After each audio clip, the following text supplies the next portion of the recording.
If I'm perfectly honest, the Tuesday was quite a late sitting anyway, so I myself got home at about 9:30 or something by the time we'd finished.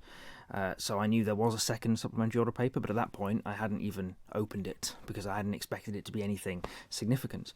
And then Wednesday morning, obviously before Tynwald, is when I first had a chance to start going through that second paper, and that's when it hit me that actually there's a lot of stuff here that we're being asked to read through, and it could all be very germane, it could be very straightforward, changing UK to EU or vice versa.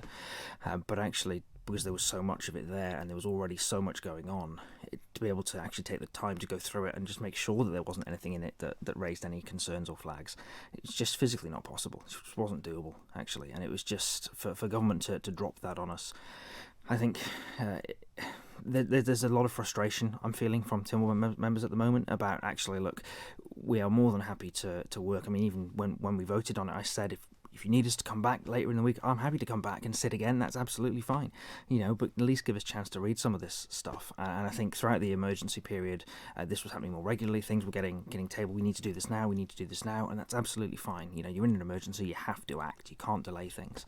But actually, where we're at now, I can't really see a case for some of this stuff to be dropped on you at last minute. Give us a few days at least. Give us a bit of time to read it. Give us some time to understand what it is that's going on. And absolutely, if we have to come back and do an extra sitting or whatever it is, that's definitely a better approach than just saying, please sign this without really having had a chance to read it first. And we did hear from the Minister that there's a tight deadline on this. He said it had to pass at this month's sitting. Is that a bit unfair to put on members then? Is it taking away that chance for scrutiny? In some ways, I think the Minister's hands are a bit tied by a lot of this because the Brexit timetable is obviously not set by us, and the dates for things like the UK-EU meetings are set in advance. They're set by others, and the Isle of Man government can only react in some ways. I think when the Minister moved the item, I think he said some of these regulations are only changed in the UK at the start of this month, so within the last couple of weeks. So I don't envy him having to come and explain to Tynwald members this needs to be done.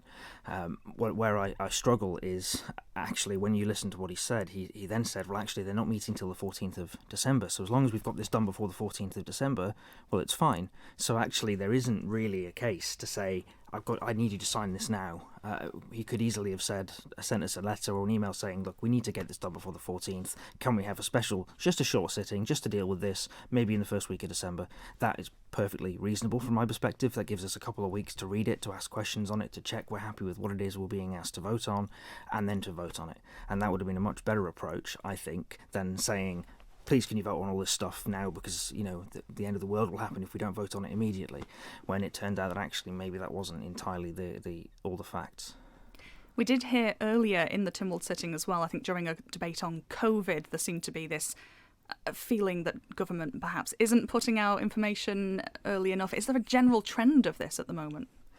I think as we went through the pandemic and the lockdown, and you have to make decisions quickly, and so they were using the emergency powers. Government, was able to act, and then Tynwald would kind of retrospectively approve things. That's the way the emergency worked, and I think that was absolutely the right thing to do when we were in that position.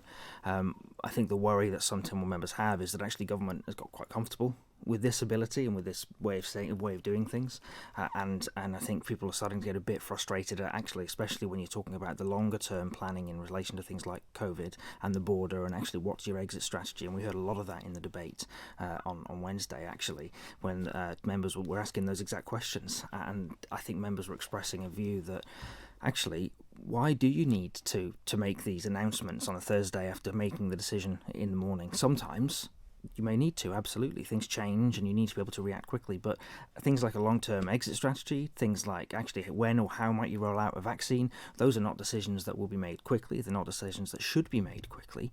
And I think the point a lot of Tynwald members were making is, well, if you're going to make these decisions and you're going to make them in the right way, making sure that you involve public debate, making sure you explain and communicate what your plans are well in advance of making some of these big changes, then that's the right way to do it, as opposed to coming to Tynwald saying, these are something I've just announced in a press conference, please can you retrospectively approve it? And I think that was the frustration that I got from members when they were speaking, was actually what you did during the emergency was absolutely appropriate at the height of the emergency, but now we need to have a bit of a think about how you better engage with public representatives, better engage with the public, actually, on some of these longer term